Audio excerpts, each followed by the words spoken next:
18-ാം വയസ്സിൽ തന്നെ വണ്ടി കയറി ദില്ലിയിലെത്തി. അവിടെ ഒരുപാട് സ്ട്രഗിൾസ് അനുഭവിച്ചിട്ടുണ്ട്. ചുമട് വരെ എടുത്തിട്ടുണ്ടെന്ന് കേട്ടിട്ടുണ്ട്.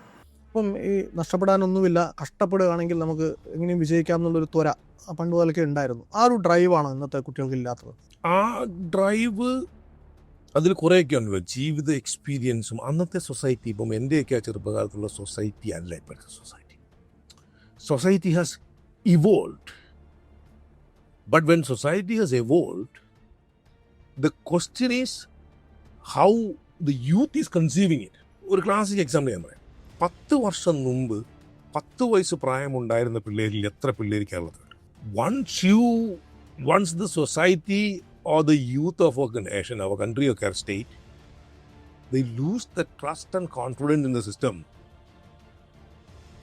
they have no other way other than just getting out of the country.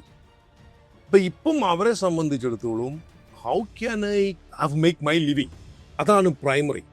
ഞാൻ പോയതും ഞാനും ഈ 19 കഴിയുമ്പോഴാണ് അവിടെ നിന്ന് പോകുന്നത്. ഞാൻ പഠിച്ചുകൊണ്ടിരിക്കുമ്പോൾ അന്നത്തെ കാലത്തൊക്കെ ഈ സൈക്കിളിൻ്റെ പുറകിൽ കുത്തി വെച്ചിട്ട് പാല് കൊടുക്കുന്ന പരിപാടിയുണ്ട്. അത് നിങ്ങൾക്ക് ഓർമ്മയുണ്ടോയെന്ന് എനിക്കറിയത്തില്ല. ഞാൻ പഠിച്ചുകൊണ്ടിരിക്കുമ്പോൾ ആ പണി ചെയ്യുന്ന ആളാണ്. അത് കഴിഞ്ഞ് ഇവിടെ ഞാൻ ഇവിടെ ഒരു കാരിത്താസ് ഹോസ്പിറ്റലിൻ്റെ നിലവാദക്ക് ഒരു ചായക്കടയുണ്ട്.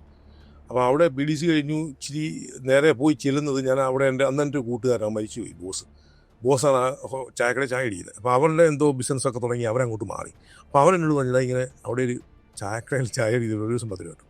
അവിടെയാണ് നമ്മൾ ആദ്യമായി ഒരു പെയ്ഡ് ഗ്യാരണ്ടീഡ് ഇൻകത്തിന് വേണ്ടി പോകുന്ന സ്ഥലം.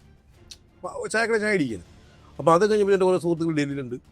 അപ്പോൾ അവർ പറഞ്ഞു, അപ്പോൾ ഞാനിങ്ങനെ, കാരണം ഞാൻ വളരെ വളരെ ഇന്തൂസിയാസം ഉള്ള ആളാണ്. എന്നെ ചെറുപ്പത്തിലും അങ്ങനെയായിരുന്നു.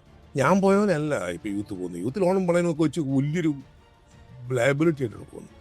ഡൽഹിയിൽ ഞാൻ പോകുമെന്ന് പറഞ്ഞാൽ എനിക്കറിയാം, അന്ന് ഒരു 150 രൂപയുടെ ഒരു ബാഗും എനിക്കൊന്ന് 10,000-3000 രൂപ വീട്ടിൽ നിന്ന പൈസ, അതിൻ്റെ ചിറ്റപ്പൻ ഒരു പാക്കറ്റ്, ഞാനിപ്പോഴും നോക്കുന്നില്ല, ഒരു പാക്കറ്റ് പഴമൊക്കെ. അത് മാത്രമാണ് നമ്മുടെ ഇൻവെസ്റ്റ്മെൻറ്റ്. മറിച്ച് ഇപ്പോഴത്തെ പിള്ളേർ പോകുന്നു പറഞ്ഞു കഴിഞ്ഞാൽ ആകെയുള്ള 10 piece of land is the whole property, the whole asset. അതുകൊണ്ട് ബാങ്ക് പണയം വെച്ചിട്ടാണ് പോകുന്നത്. വലിയ ലയബിലിറ്റിയാണ് പോകുന്നത്. The question is at this age whether they have the maturity and capability to take such a risk. അപ്പോൾ അവർ മറ്റൊരു കാര്യം ചിന്തിക്കാൻ അവർക്ക് സമയമില്ല. they have to pay the bill off. ഞാൻ പോയ സിറ്റുവേഷൻ അല്ല.